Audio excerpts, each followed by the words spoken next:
ధర్మం ఎంత సూక్ష్మంగా ఉంటుంది, కర్మఫలం ఎలా అనుభవించాల్సి వస్తుందంటే కుంతి ఉదాహరణ. కుంతి స్వయంగా వెళ్ళి ఏ మొహం పెట్టుకుని వెళ్ళిందో తెలియదండి. దయా దాక్షిణ్యం లేకుండా తనకి వివాహం కాదేమో, రాజరికంలో బయటపడిపోతుందేమో, 10 మందిలో అల్లరైపోతానేమో అని పుట్టిన బిడ్డని, ఇంకా కళ్ళు తెరవని బిడ్డని పాలు కావాలమ్మా అని అడగడం కూడా చేతకాని బిడ్డను నీటిపాలు చేసింది ఈ తల్లి. ఆవిడికి భగవంతుడు ఎంత కర్మ పెట్టాడు అంటే, నువ్వు పుట్టిన బిడ్డని ఏం ఆలోచించకుండా గంగపాలు చేసావు కదా, ఆ బిడ్డ దగ్గరికి వెళ్ళి నా 5 కొడుకుల్ని బతికించమని యాచించు అని రాశాడమ్మా. కర్మ అంటే అలా ఉంటుందమ్మా. కన్నరాయుభారంలో జరిగిందా లేదా? మనకి జరగదా? గ్రహస్థితి ఎంత విచిత్రంగా ఉంటుంది మనం గ్రహించం. కానీ ఎప్పుడో పాండవులు కూడా పుట్టన ముందు సూర్యవరప్రసాదం వల్ల కర్ణుడు పుడితే ఆలోచించకుండా దాసీది నేను పెంచుతానని చెప్పిందమ్మా. వద్దు, నువ్వు పెంచినా సరే బయటపడుతుందని ఇచ్చేసింది. ఇక్కడ దాసి ఉంది, ఆవిడ పెంచుతానని చెప్పింది. వద్దు, ఎలాగైనా బయటపడుతుంది, బతకనివ్వరు మా రాజవంశాలు ఇవన్నీ. మళ్ళీ పరువు హత్య అంటాడు అవడం, అంతకంటే ఉంది అని ఏదో పెట్టి కొట్టుకొస్తుంటే అందులో బారేశారు. ఆ పెట్టె కూడా తీశాడు కాబట్టి సరిపోయింది. తీయకపోతే బాధ్యత లేదా? మంత్రజపం చేసేటప్పుడు తెలియదా దేవతలు వస్తారని? వచ్చారు, కన్నావు, అవి ఏవో పొరపాటు కావచ్చు, ఎలా వదిలేస్తావయ్యా? అవసరమైతే ఆ పెళ్లి మానేయాలి, ఆ వంశం మానేయాలి, నా బిడ్డ సూర్యవర ప్రసాదం అని బహిరంగంగా ప్రకటించాలి. ఏదో మానవులతో సంబంధాలు పెట్టుకుని కన్నవాళ్ళనే ప్రకటిస్తారే, దేవతా సంబంధాన్ని ప్రకటించడానికి మొహమాట పడవలసిన పని ఉందండి. తన పరువు కోసం మొహమాట పడింది. అందుకే కుంతికి భగవంతుడు ఎటువంటి గతి కల్పించాడంటే, కృష్ణుడు ఏమీ ఎరగనట్టుగా వచ్చి, అత్త నేను ప్రయత్నం చేశాను, కర్ణుడు లొంగలేదు, నువ్వు వెళ్ళి అన్నాడు. ఎందుకంటే ఆయనకి చేతకాక కాదమ్మా, ఆవిడ వెళ్ళినా పని జరగదని తెలుసు. ఈ కర్మ ఈవిడ అనుభవించాల్సిందే, తప్పదు. కర్ణుడు ఏం నేరం చేశాడని వదిలేస్తారండి పుట్టిన బిడ్డని? పెద్దయ్యాక దుర్యోధనుడితో స్నేహం చేశాక ఆయన దుర్యోధనుడిని సమర్థించడం తప్పు కావచ్చు, వస్త్రాపహరణం జరుగుతుంటే వ్యభిచారి అయిన ద్రౌపదిని నిందించవచ్చు, అవన్నీ తప్పులే కావచ్చు. కానీ పుట్టిన పసిబిడ్డ ఏ నేరమూ చేయలేదే. పిల్లలు లేనివాళ్ళు లేరు అని చచ్చిపోతుంటే ఉన్నవాడిని సహజ కవచ కుండలాలతో పుట్టిన వాడిని బంగారు కొండ అంటామే. మన పిల్లాడు ఎంత దరిద్రంగా ఉన్నా బంగారు కొండ అంటామే. కర్ణుడు నిజంగా బంగారు కొండ అండి. బంగారపు కవచమా, బంగారపు కుండలాల అలాంటి బిడ్డను వదిలేస్తారా? లోకాన్ని ఎదిరించేనా పెంచుకోవాలి తప్ప. ఈరోజు భాషలో చెప్పాలంటే ఇష్టం వచ్చిన భోగాలు అనుభవించేటప్పుడు ఏ మాట లేదా, దాని ఫలితాన్ని మాత్రం మనం తోసి పారేస్తామా? భగవంతుడు ఊరుకుంటాడు. కుష్ఠుడే స్వయంగా కుంతి దగ్గరికి వెళ్ళి, అత్త ఎందుకు అడుగుతున్నాను ఆలోచించు, నువ్వు వెళ్ళు, నేను చెప్పాను. అయ్యా నువ్వు చెబితేనే విన్నవాడు, నేను చెబితే వింటాడా అంటే, లేదు, ఒక ప్రయత్నం చేయి. ప్రయత్నం లోపం ఉండకూడదు, ప్రయత్నం ఫలించకపోతే మనం బాధపడకూడదు, ప్రయత్నమే చెయ్యకపోతే బాధపడాలి. అందుకే వెళ్ళమంటే కుంతీదేవి ఏమైందంటే, గొట్టుముక్కల రామకృష్ణ గారని కాకినాడ దగ్గర పెద్దాళ్ళలో ఉండేవాడు, మహానుభావుడు, గొప్ప అవధాని. ఆయన కుంతి మీద గొప్ప కావ్యం రాశాడు, కుంతి మనోవేదనలన్నీ కూడా. ఆయన అంటాడు, కృష్ణ నాకిది యోగమా శిక్ష నాకు వేస్తున్నదంటే ఒక నవ్వు నవ్వాడు కృష్ణ పరమాత్మ. రాముడు అయితే స్పష్టంగా చెబుతాడు, కృష్ణుడు నవ్వుతాడు అంతే, అందులో 100 అర్థాలు ఉంటాయి. ఇది శిక్ష అంటే వెళ్ళవమ్మ, ఆ మాటలన్నీ ఎందుకు, శిక్ష మరి. వదిలేసిన కొడుకు దగ్గరికి, తానే నీటిలో పారేసిన కొడుకు దగ్గరికి వెళ్ళి ఏమడగాలి? వాణ్ణి బతకమని కాదు, వాడు మన పక్షానికి రమ్మని కాదు, రానంటే కనీసం పాండవులను చంపనని వాగ్దానం చేయి. ఎంత స్వార్థం, ఎంత స్వార్థం! ఏ తల్లి ఇలా ప్రవర్తించచ్చా? కనుడేం లోకుగా దొరికాడా? ఉన్న బిడ్డను నీటిలో పారేస్తావా? వాడేదో సొంతంగా ఎవరి దగ్గర చదువు నేర్చుకుని వాడేదో పరాక్రమం సంపాదించుకుంటే ఆ పరాక్రమం అంతా పాండవులను చంపడం కోసమే అన్నట్టుగా వాడు ప్రతిజ్ఞ చేస్తే, ఆ ప్రతిజ్ఞ కూడా తప్పి నీకు పుత్రదానం చేయమంటావా? ఏమి స్వార్థం అండి ఇది! దీన్ని కూడా తట్టుకున్నాడు కర్ణుడు. అందుకని కర్ణుడు దానవీర సూరకర్ణ, నేను నమస్కారం చేస్తానమ్మా. మహోదాత్త, మహోదాత్త, మహా ఉదారంగా ప్రవర్తించారండి చాలా విషయాల్లో. అసలైన ధర్మం చర్చ వచ్చినప్పుడు నేను ఎట్టి పరిస్థితుల్లో మంచో చెడ్డో ఏదైనా కానీ దుర్యోధనుడికి మాట ఇచ్చా, మాటకు కట్టుబడతానని చెప్పాడు. అందుకు మనం కర్ణుడిని మెచ్చుకోవలసింది. తల్లి వచ్చినా లొంగలేదు. కానీ కుంతి కర్మ ఎలా వచ్చింది అంటే, వదిలేసిన బిడ్డ దగ్గరికి వెళ్ళి బతుకున్న బిడ్డలకి ప్రాణభిక్ష పెట్టమని అడిగింది. ఇక్కడ ఇంకో ధర్మ సూక్ష్మం రహస్యం చెప్పి నేను సెలవు తీసుకుంటా. కృష్ణుడెందుకు కర్ణుడి దగ్గరికి వెళ్ళాడు? కృష్ణుడు ఏం పాపం చేయలేదే, కర్ణుడిని బతిమాలాల్సిన అవసరం ఏం లేదే. పైగా అక్కడ చాలామందికి లోకంలో ఉన్న దురభిప్రాయం ఏమిటంటే కృష్ణుడు కర్ణుడికి బాగా ఆఫర్లు ఇచ్చాట. ఆఫర్లు ఇస్తాడు దేవుడు. మన మాటలు విచిత్ర ఆఫర్లు ఇచ్చాట. ఎందుకంటే పాండవులు గెలవాలి అంటే కర్ణుడు ఉండగా గెలవలేట. అందుకని కర్ణుడిని ఇక్కడికి లాగాలట. లాగి గెలిపి ఇన్ని ఆఫర్లు ఇచ్చి వ్యాపారాలు చేసుకునేవాడు ఆ దేవుడు అంటే. ఒక్క చేత్తో ఆయన గెలిపించలేడా? స్పష్టంగా రాయబారంలో విశ్వరూపం చూపించిన మనిషి, భగవద్గీతలో విశ్వరూపం చూపించిన మనిషి, మట్టి తిన్నావుట కదరా అన్నయ్య చెబుతున్నాడంటే తల్లికి విశ్వరూపం చూపించిన మనిషి దుర్యోధనుడికి కర్ణుడికి విశ్వరూపం చూపించలేడండి. అమాయకత్వపు మాటలు ఇవన్నీ. కర్ణరాయబారానికి కృష్ణుడు వెళ్ళడంలో ఒకే ఒక్క కారణం లోపల ఉందమ్మా. కర్ణుడు గనక యువతల పక్షానికి వస్తే దుర్యోధనుడు యుద్ధం చెయ్యడు. అది కృష్ణుని యొక్క సంకల్పం. కృష్ణ పరమాత్మను తప్పుపట్టవలసిన అవసరమే లేదు. అక్కడ భగవంతుడు ఎప్పుడూ తప్పు చేయడు. ఆయన వ్యూహం, ఆయన ఆలోచన ఏమిటంటే జరుగుతుందో జరగదో. కర్ణుడు యువతలకి లాగేస్తే యుద్ధం ఆగిపోతుంది. 20 లక్షల మంది ఎందుకు చచ్చిపోవాలి? అంత యుద్ధం ఎందుకు జరిగింది? అంత అవసరం ఏమిటండి? ఈ యుద్ధాన్ని ఆపడానికి పరమాత్మ చిత్తశుద్ధిగా ప్రయత్నం చేశాడు. శాంతి కాముకుడు ఎవరైనా ఉంటే శ్రీకృష్ణ పరమాత్మ మాత్రమే. అపార్థం చేసుకోకుండా దయచేసి. నోబెల్ శాంతి బహుమతి మొట్టమొదటి బహుమతి కృష్ణ పరమాత్మకి ఇవ్వాలి. ఆయన యుద్ధప్రియుడు అంటారు. పైగా వీళ్ళందరినీ చంపడం కోసం ఆయన అవతరించాడు. చంపడం కోసం భగవంతుడు పొట్టం పెట్టండి, అర్థం లేని మాట. ధర్మాన్ని రక్షించాలి, అధర్మాన్ని శిక్షించాలంటే యుద్ధం తప్పదు కాబట్టి చేశాడు. కానీ మనుషులను చంపడం కోసం దేవుడు పుడతాడా? మనుషులు పుట్టించింది ఆయనే కదా, చంపుకుంటాడా? అదేం మాట? తెలియకుండా మాట్లాడాలి ఇవన్నీ. మూల గ్రంథం చదివితే కృష్ణ పరమాత్మ హృదయం అర్థమై ఏడుస్తామమ్మా. నేను రోజు సంధ్యావందనం కంటే ఎక్కువగా కృష్ణ పరమాత్మ ఫోటో ఉంది, పద్యం ఎందుకు పాడతానంటే ఎంత ప్రేమికుడివి నిన్ను లోకమెంత అపార్థం చేసుకుందయ్యా. నా గొంతు బాగున్నంత వరకు నీ గురించి నేను ప్రకటిస్తానయ్యా అని చెప్పాను నేను. అలాంటి కృష్ణుడు యుద్ధం ఎందుకు చేయిస్తారండి? కర్ణుని ఇక్కడికి రాగడంలో ఆయన ఉద్దేశం ఏమిటంటే యుద్ధం ఆగిపోతుంది అనడానికి ప్రమాణం ఏమిటంటే కర్ణుడు చనిపోగానే ఆగిపోయింది నిజంగానే. 17వ రోజు యుద్ధంలో కర్ణుడు చనిపోగానే 18వ రోజు శల్యుడిని పిలిచి పట్టాభిషేకం ఎందుకు చేశాడో తెలుసా? అది అనవసరపు మాట. శల్యుడు గెలుస్తాడా? దాని గురించే ఒక మాట ఉంది. గతే భీష్మే గతే ద్రోణే గతే కుండలమండితే ఆశా బలవతీ రాజన్ శల్యో జేష్యతి పాండవాన్. భీష్ముడు చనిపోయాట, ద్రోణుడు చనిపోయాట, కర్ణుడు కూడా చనిపోయాట, శల్యుడు గెలుస్తాట. దుర్యోధనుడు ఆలోచనకి ఏమైనా అర్థం ఉందా? పైగా ఈ శల్యుడు ఎవరు? వాళ్ళ మేనమావ వాళ్ళ మీద గెలవడం ఏంటండి? అర్థం లేని మాట. ఒకసారి చూడండి, రాజకీయ పార్టీలు వాళ్ళు చాలా తెలివిగా ప్రవర్తిస్తారు. ఎవడైనా ఓడిపోవాలని అనుకుంటే వాళ్ళ పార్టీ తరఫున బలహీనుడిని పెడతారు అక్కడ. ఎవరన్నా పలానా ఎక్స్ పార్టీ వాడు గెలవాలి, మనవాడు ఓడిపోవాలంటే బలహీనమైన వాడు పెడతారు. నన్ను ఎందుకంటే ఎక్కడ పెట్టారు? ఆయన సింహం లాంటి వాడు, ఆయన మీద నేను గెలుస్తానంటే ఏమంటారు? నువ్వైతేనే అంటారు. ఏం లేదు, ఓడిపోవాలని వీళ్ళ ఉద్దేశం ఇక్కడ. వీడు పోవాలి, వీడు పార్టీలో వీడు గెలిస్తే ప్రమాదం. రాజకీయాలు అర్థమైతే మొత్తం ప్రవచనాలన్నీ అర్థమవుతాయి. భారతం కూడా బాగా అర్థం. అందుకే పేపర్ రోజు చదువుతా, పొద్దున్న గంట సేపు చదువుతా. ఈ కుళ్ళంతా తెలుసుకోవాలి విషయం, అప్పుడు ఇది ఇందులో పెట్టాలి.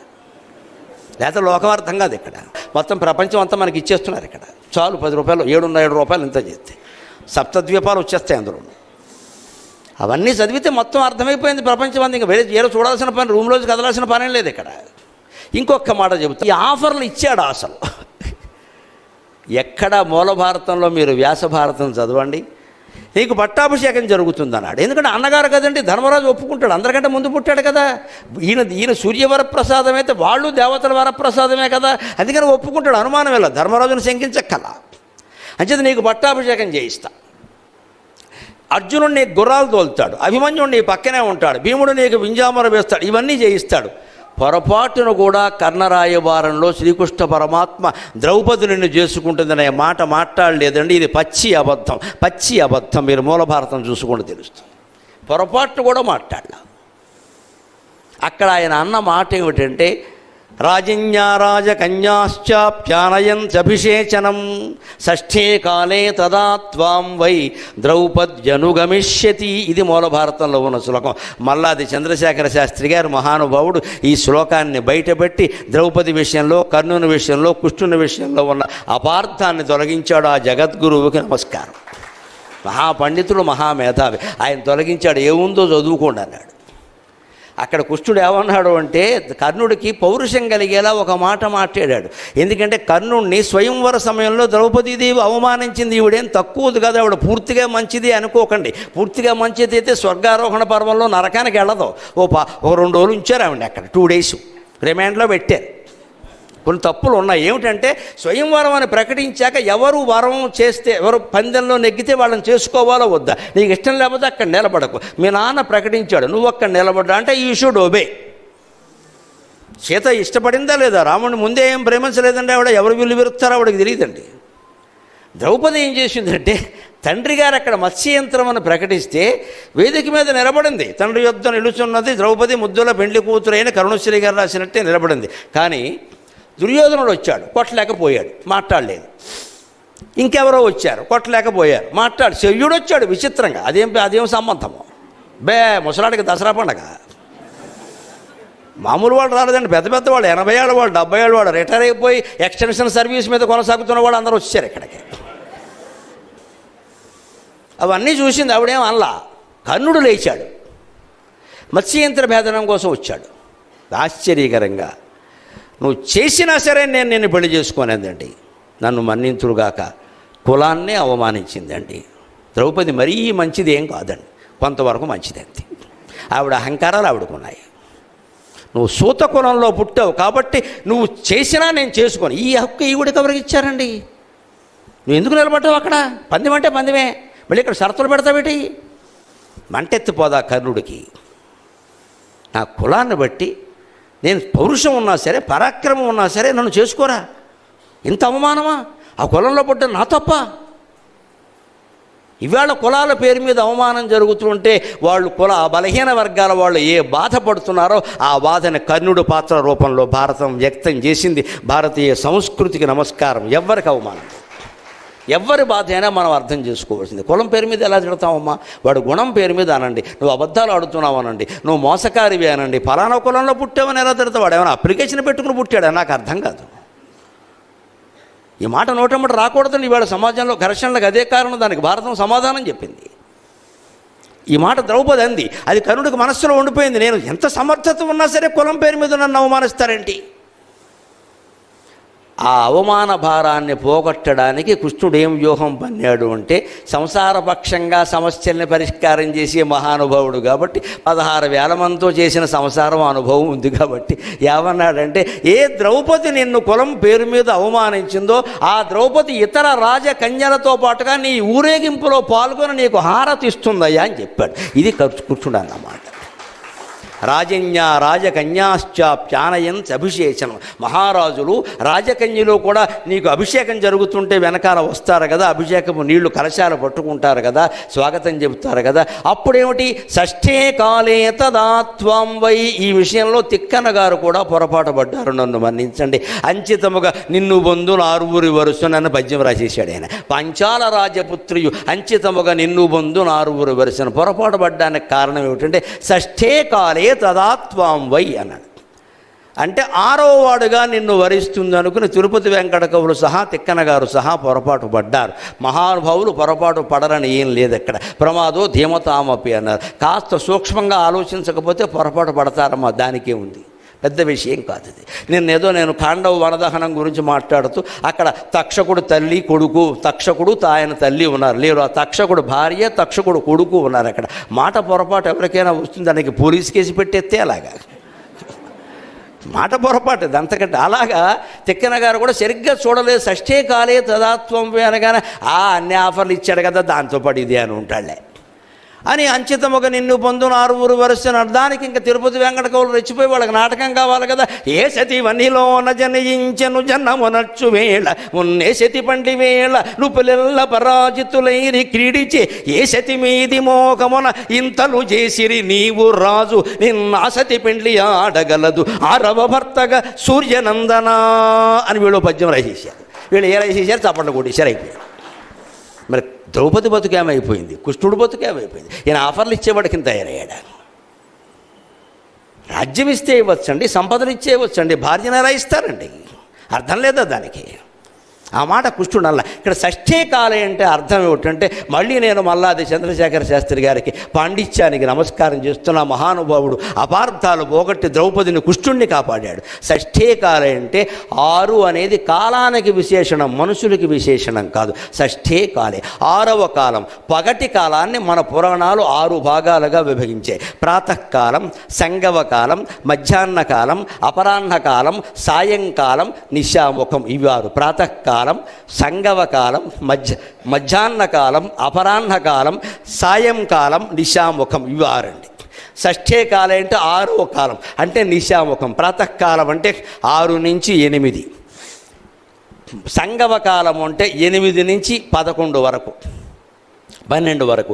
మధ్యాహ్న కాలం అంటే 12 నుంచి 2, అపరాహ్న కాలం అంటే 2 నుంచి 4. తద్దినాలు అప్పుడే పెడతారు, అపరాహ్నంలో పెట్టారు, మధ్యాహ్నం కాదు.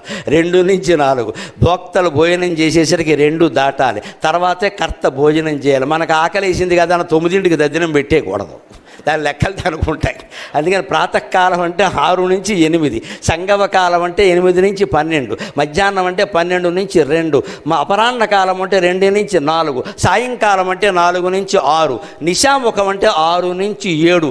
నిశాముఖం 6 నుంచి 7 ముఖ్యమంత్రి పట్టాభిషేకానికి, మంత్రివర్గ ప్రమాణ స్వీకారానికి, మహారాజుల పదవి స్వీకరించడానికి, అనేక రకాల సంఘాలు అధ్యక్షులు ప్రమాణ స్వీకారం చేయడానికి శాస్త్రం ప్రకారం 6 నుంచి 7 చాలా మంచి సమయం, చాలా మంచి సమయం. అది షష్ఠే కాలే.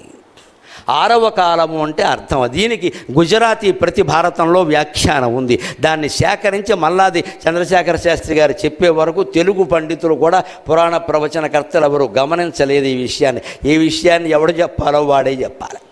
గుజరాతీ ప్రతిలో ఈ వ్యాఖ్యానం ఉంది, దానికి షష్ఠే కాలే. పైగా స్పష్టమైన వ్యాకరణం తెలిసిన పండితులందరూ గ్రహించగలరు.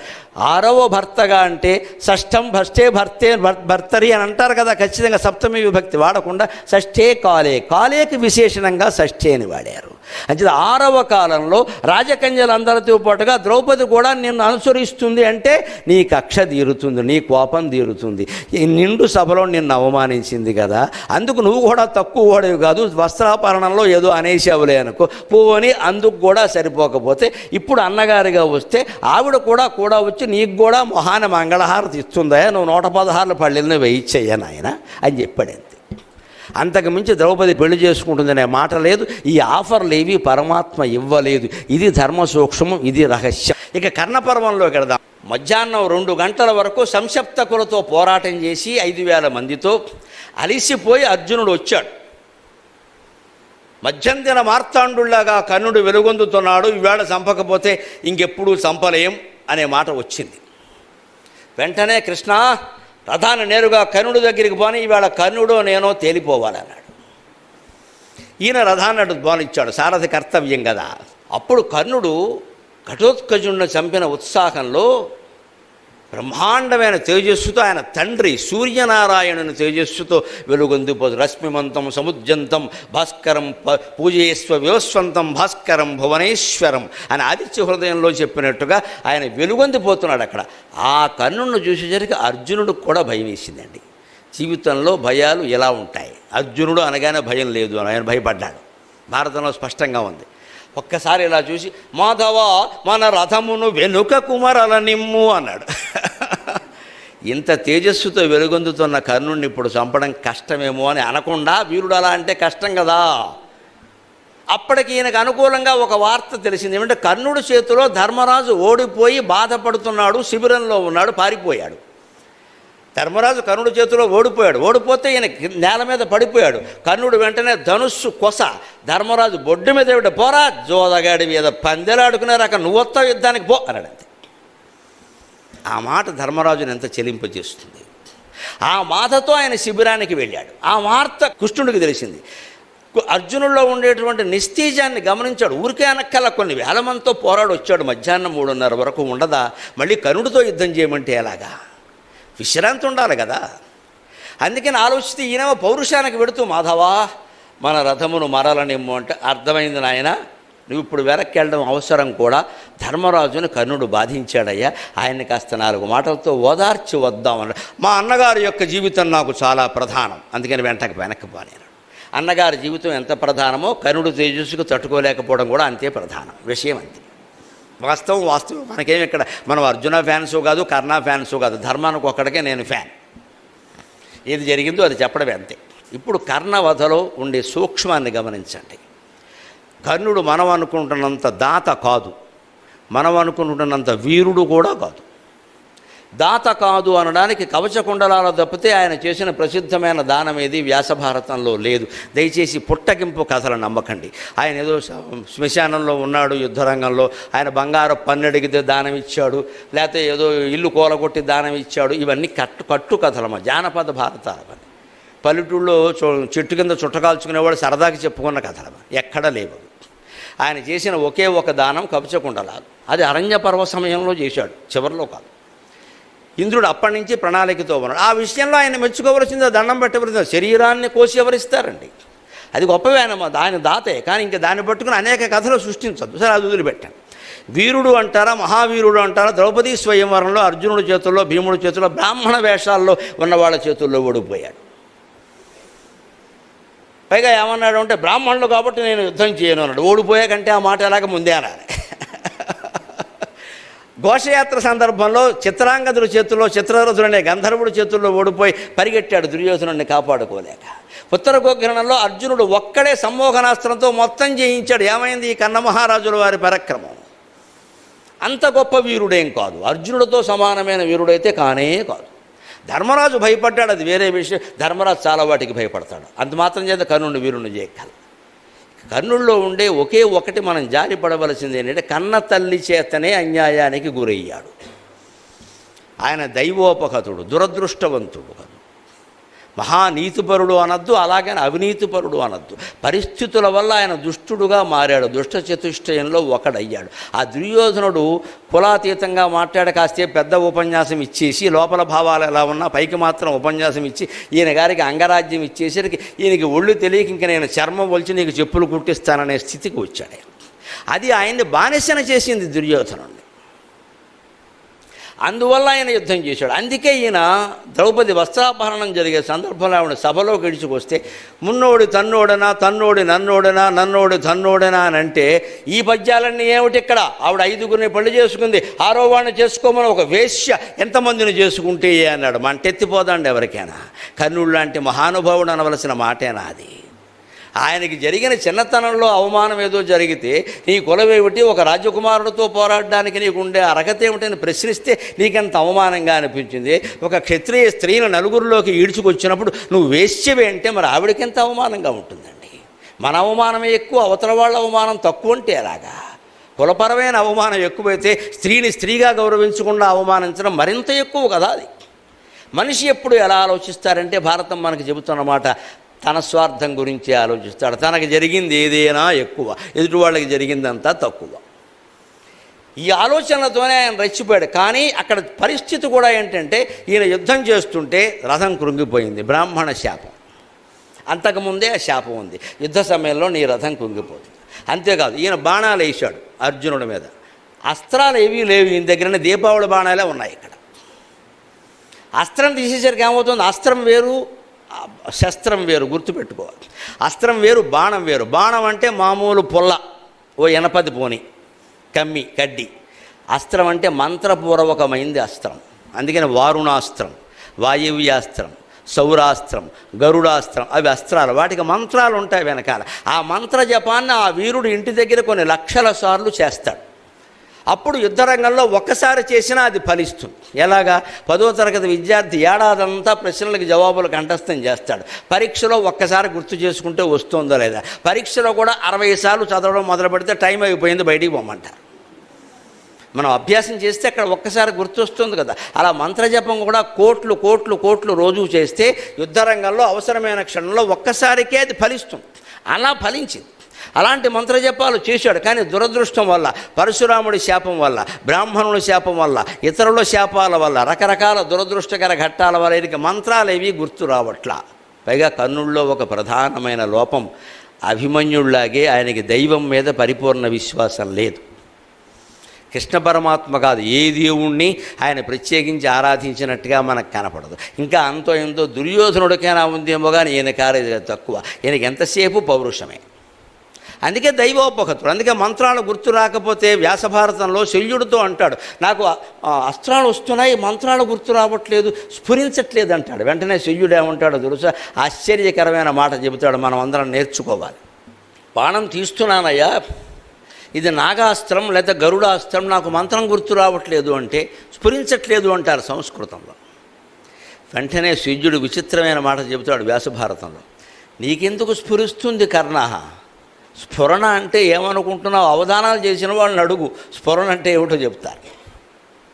అవధానాల్లో మాకు సమస్యలు ఇస్తారు, దత్తపదులు ఇస్తారు, స్ఫురించాలమ్మా, అది మా చేతుల్లో లేదు, సరస్వతీదేవి చేతుల్లో ఉంది, అది దైవానుగ్రహం అంటే. అది సమస్యకి సమాధానం స్ఫురించాలి బుర్రలో, స్ఫురించకపోతే మేము ఏం చేయాలి? అప్పటికప్పుడు పద్యం అలడం, దాన్ని ఏదో కాస్త నేర్పుగా అలడం, అది మా చేతుల్లో ఉంటుంది, ఆ పనికి మేము చాలు. కానీ ఆ సమస్యకి సమాధానం స్ఫురించడం ఉందే, అది అమ్మవారి దయ. దానికి మేము భగవద్ ఆరాధన చేయవలసిందే. సరస్వతి ఆరాధన చేయకుండా లోకంలో ఎవడూ మాట్లాడలేడు, అవధానం చేయలేడు, ఏమి చేయలేడు. సరస్వతి అవగాహన ఆరాధన చేయాల్సిందే, ఆవిడ అనుగ్రహం పొందాల్సిందే. అమ్మవారి దయ ఉండబట్టే మేము సహస్రావధానాలు, 325 అష్టావధానాలు, 10 శతావధానాలు, ఒక సహస్రావధానం చేసామంటే కేవలం సరస్వతి మాత దయ. ఆ దయ ఎలా ఉంటుందో శల్య పర్వంలో వ్యాసుడు చెబుతున్నాడు. స్ఫురణ అంటే ఏమనుకుంటున్నావయ్యా కర్ణ? స్ఫురణానామ పుమాన్ రూప నీల నీరద విగ్రహ, స్ఫురణానామ పుమాన్ రూప నీల నీరద విగ్రహ స అర్జునస్య రథకుంబరే స్థిత. స్ఫురణ అంటే దేవుడయ్యా, అది మగవాడయ్యా, అది నీలమేఘశ్యాముడయ్యా. ఆ నీలమేఘశ్యాముడు అర్జునుడి రథం మీద ఉంటే నీకెందుకు స్ఫురిస్తుందయ్యా పని లేక అన్నాడు. అంచేత మనం జీవితంలో ఎంత కృషి చేసినా, ఎంత పరిశ్రమ చేసినా మనస్సులో భగవత్స్మరణ లేకపోతే ఆ పని ఫలించదు, సందేహం లేదు. దైవానుగ్రహం వల్లనే పనులు ఫలిస్తాయి, కానీ మన కృషి మనం చెయ్యాలి. ఈ కృషి నువ్వు చేసావు, కానీ దైవభక్తి నీకు లేదయ్యా. అర్జునుడు దైవభక్తుడు, భగవద్గీత చెబుతుంటే మోకాళ్ళ మీద కూర్చుని విన్నాడయ్యా, నువ్వైతే వింటావా? సెలవు పెట్టి పారిపోతావు అక్కడి నుంచి. ఆ దైవభక్తి లేని చోట ఏదీ నిలబడదయ్యా అని శల్యుడు చెప్పాడు. అది లేకపోవడం కర్ణుల్లో ప్రధానమైన లోపం. ఇంకో మాట లౌకికంగా ఆలోచించండి. రథం కృంగిపోయింది కింద, అది శాపం. ఆయన ఏమన్నాడు అంటే, నీ రథం ఎన్నిసార్లు నువ్వు తీసినా కృంగిపోతుంది అన్నాడు. తీశాడు, కృంగింది, తీశాడు, కృంగింది. 25 సార్లు అయ్యాక వేశాడు అర్జునుడు బాణం. ఇంకేం చేయమంటారు? 3 రోజులు కూర్చోమంటారు అక్కడ? అది జరగదు, అది ఇంకా శాపమే అది. అందుకని బావా రథం కృంగిపోయింది, బయటికి తీసుకుంటున్నాడు, ఇప్పుడు చంపితే రేపు మీడియా వాళ్ళు మొత్తం హెడ్డింగ్ పెట్టి రాసేస్తారు. అందులో నాకు ప్రధాన శత్రువు, నేను భీష్ముడిని చంపకపోయినా పర్వాలేదు, ద్రోణుడిని చంపకపోయినా పర్వాలేదు, కర్ణుడిని చంపలేకపోతే అర్జునుడు పౌరుషం ఏమిటి అంటారు అంటే, ఊరుకోవయ్యా అని మోకాల మీద గిల్లి ద్రౌపదీ వస్త్రాపహరణం అప్పుడు ఆయన అన్న మాటలన్నీ శేషపద్యం పాడి 6:30 సూతులో హార్మనీ వాయించి రెచ్చగొట్టి పారేశాడు. ఆ ఊపులో అర్జునుడు వేశాడు. ఇంత చేస్తే అర్జునుడు వేసిన బాణం నాగాస్త్రం కాదు, గరుడాస్త్రం కాదు, నారాయణాస్త్రం కాదమ్మా, అది కేవలం మామూలు బాణం. మామూలు బాణానికే కర్ణుడు వెళ్ళిపోయాడు. ఇది దైవానుగ్రహం వెనకాల ఉంటే పూచిక పుల్ల చాలు. ఆ దైవంబును నమ్మిన గోదావరి కూడా ఈత కొలనైపోవున్. సాగరఘోష కావ్యంలో నేను రాసిన పద్యం. ఆ దైవంబును నమ్మిన గోదావరి కూడా ఈత కొలనైపోవున్. ఆ దైవంబును నమ్మిన గోదావరి కోడ ఈత కొలనైపోవున్. నీదైన చిత్తశుద్ధికి పదాక్రాంతంబగును ప్రపంచం వెల్లన్. చిత్తశుద్ధితో భగవంతుడు స్మరిస్తూ మన పని మనం చేస్తే ప్రపంచం మనకి పాదాక్రాంతం